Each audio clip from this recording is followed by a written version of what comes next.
A new report has revealed Supreme Court Justice Clarence Thomas has been the recipient of possibly millions, if not more, dollars in free gifts from an incredibly wealthy Republican donor. Now, ProPublica reports that billionaire donor Harlan Crow had, for many, many years, for decades, had treated Thomas to years of luxury vacations. Yes, very, very luxurious trips. Part of the report notes that Thomas would go on cruises in far-flung locales, and Crow's yacht, his mega yacht, by the way, would fly in his private jet and keep company with Crow's powerful friends at the billionaire's private resorts. So, okay, now you might be wondering, and I don't see the problem.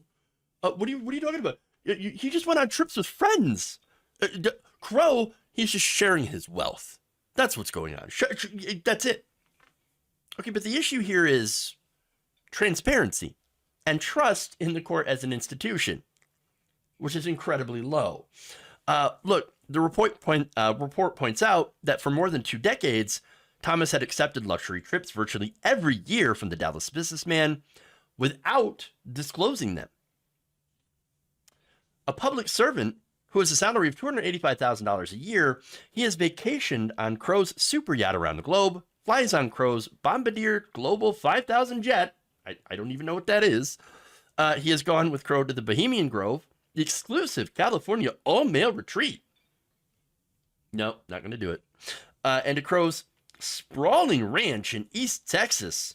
And Thomas typically spends about a week every summer at Crow's private resort in the Adirondacks. That sounds very, very nice. Wonderful. So now, look, these are considered gifts. All expense paid trips. One of them could have cost him around $500,000 for one trip. One vacation, but he didn't pay a cent. He didn't have to. All gifts. So now, okay, there's nothing in the Supreme Court that says that you can't take gifts, but you should report them. According to ethics law experts, Thomas's failure to include any trips on his financial disclosures appears to, quote, violate a law requiring justices, judges, members of Congress, and federal officials to disclose most gifts. These trips appeared nowhere on Thomas's financial disclosures. His failure to report the flights appears to violate a law passed after Watergate that requires justices, judges, members of Congress, and federal officials to disclose gifts. He should have also disclosed his trips on the yacht, according to ethics law experts. But, ethics, schmethics. I mean, come on. Am I supposed to report every single, trip that I take, thanks to, that was paid for by my billionaire friend? Yes. It's literally the least that you can do is be like, hey, I went on a all expense paid trip. Look, here's the thing. There are so few restrictions on Supreme Court justices. On the gifts, and there's a reason for that, okay? Apparently, since they have lifetime appointments, they're theoretically insulated from corruption. Well, since you don't have to run for election or anything like that, and you just get a lifetime appointment, theoretically, that those gifts are not supposed to sway you in one way or the other. Well, how's that working out? Now, that's also different from the members of Congress who are prohibited from taking gifts worth $50 or more and would actually need pre-approval from an ethics committee to take these trips that Thomas had accepted from Crow. So again, you can take the gifts if you're a Supreme Court justice, but you have to disclose them, and he didn't do that. So now wait, if these weren't disclosed, how did ProPublica find out? Well, their report says that they uncovered the details of Thomas's travel by drawing from flight records, internal documents distributed to Crow's employees, and interviews with dozens of people, ranging from his super yacht's staff, did I mention it was a super yacht? To members of the secretive Bohemian Club, to an Indonesian scuba diving instructor. Wow. Damn. So, now, the argument here that you're seeing from conservatives defending Thomas is, you understand, he and Crow have been friends for a very long time, and there's been absolutely no influence on Thomas's decisions. I mean, they were friends even from before the time that Thomas joined the Supreme Court. And they've been very, very generous to Thomas's family just because they love them. Now, one example of some of the previous generosity came from a Politico report back in 2011 that revealed that Crow had actually given about $500,000 to a Tea Party group founded by Ginny Thomas. Now, remember, Ginny Thomas has had a pretty long career of activism in right-wing circles. And of course, there's been some, let's say, a little bit of scrutiny on some of her activities, especially when it comes to January 6th and trying to, people trying to use her proximity to the court through her husband to hear certain cases. So now, let me give you more information about Crow. Long an influential figure in pro-business conservative politics, Crow has spent millions on ideological efforts to shape the law and the judiciary. Big surprise. Crow and his firm have not had a case before the Supreme Court since Thomas joined it, though the court periodically hears major cases that directly impact the real estate industry, of which, of course, Crow is part of. It is unclear, this is according to the report, if Crow has had any influence on the justice's views. In a statement, Crow said that he and his wife have never discussed a pending or lower court case with Thomas.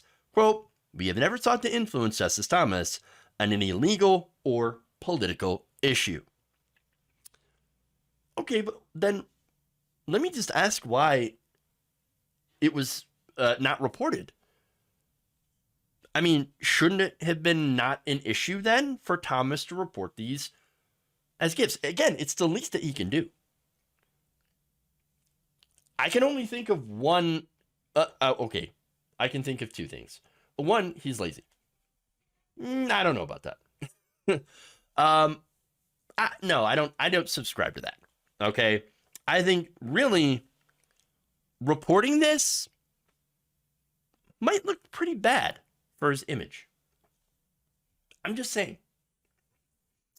In fact, according to ethics lawyers, the extent and frequency of Crow's apparent gifts to Thomas have no known precedent in the modern history of the U.S. Supreme Court.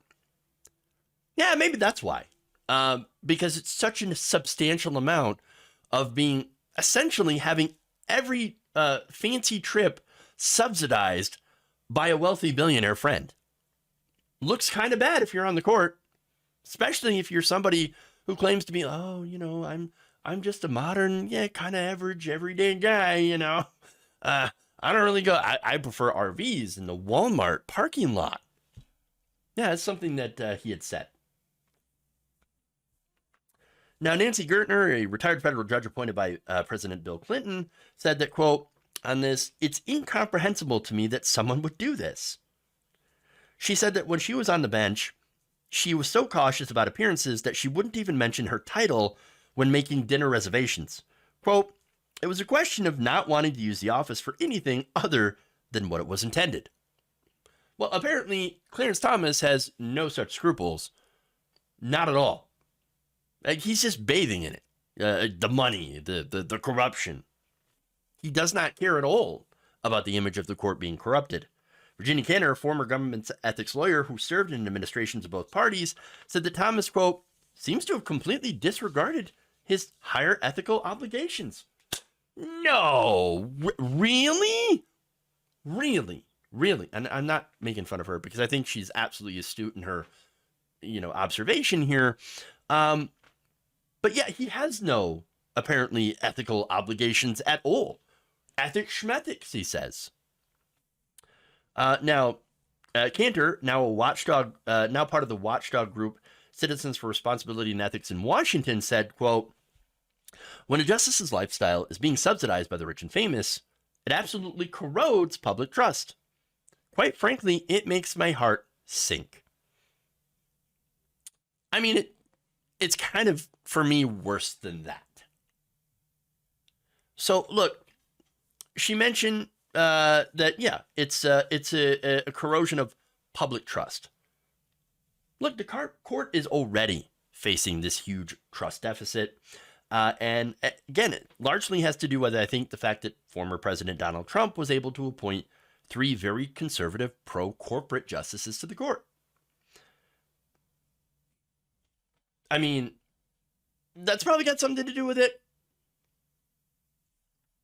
Maybe, maybe not. Now, these trips, this report, it's only going to add to the distrust.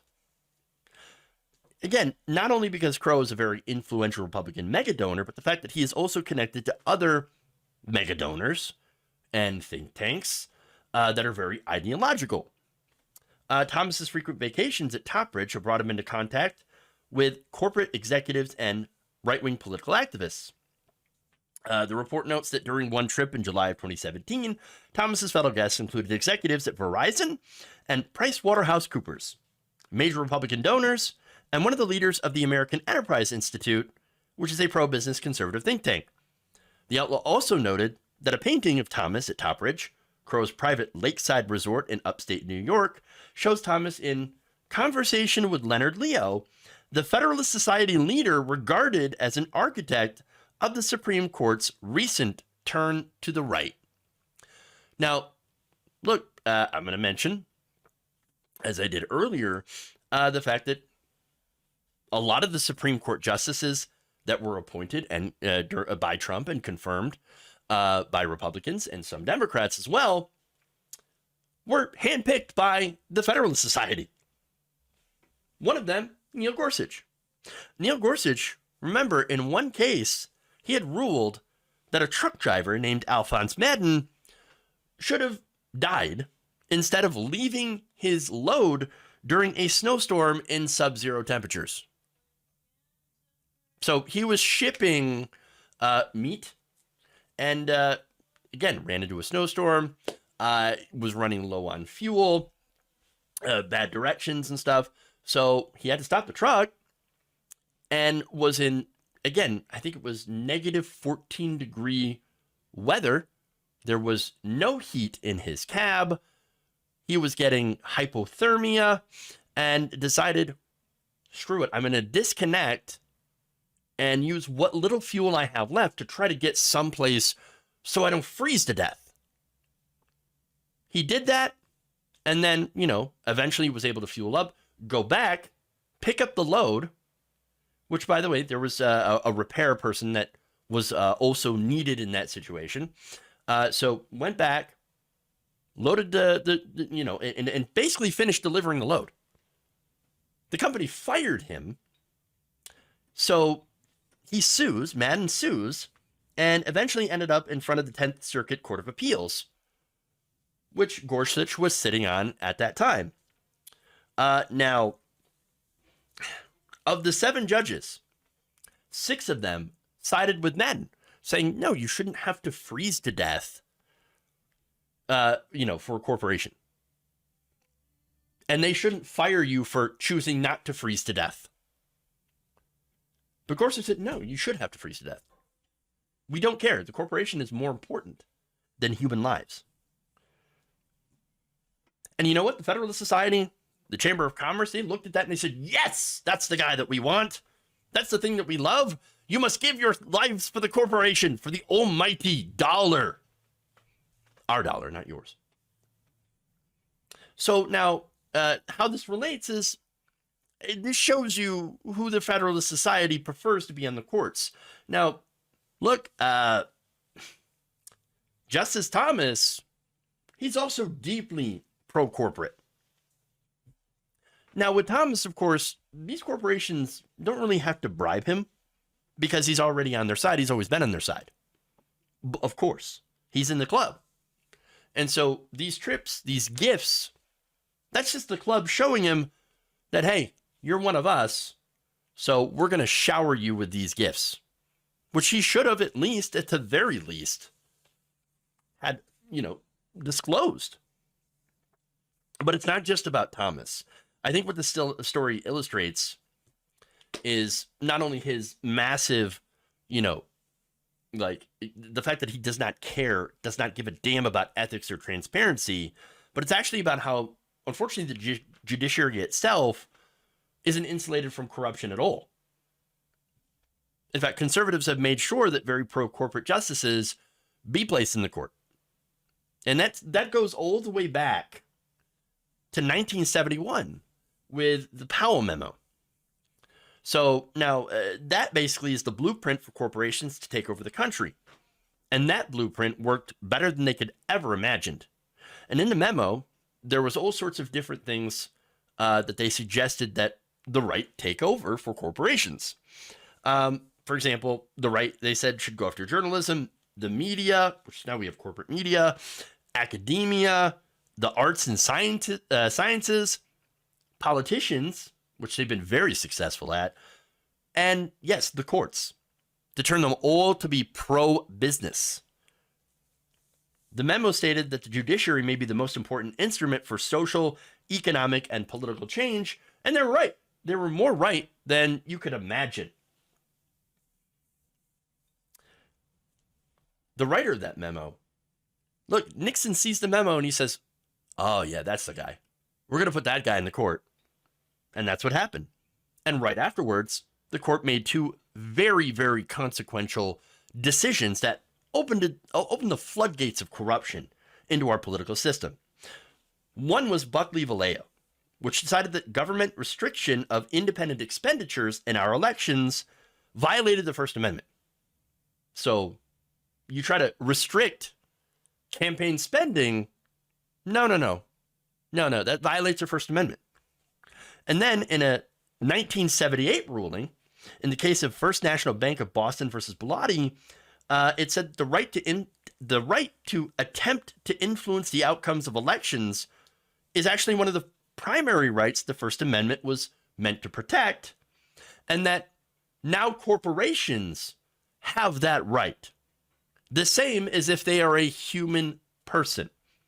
Well, we wouldn't restrict a human being from being able to influence an election, right? Well, of course not. That would be a violation of the First Amendment.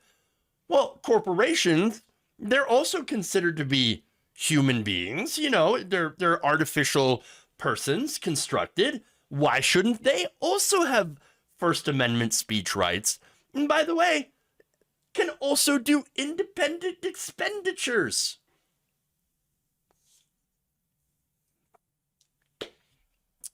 That was the Burger Court. Massively pro-corporate.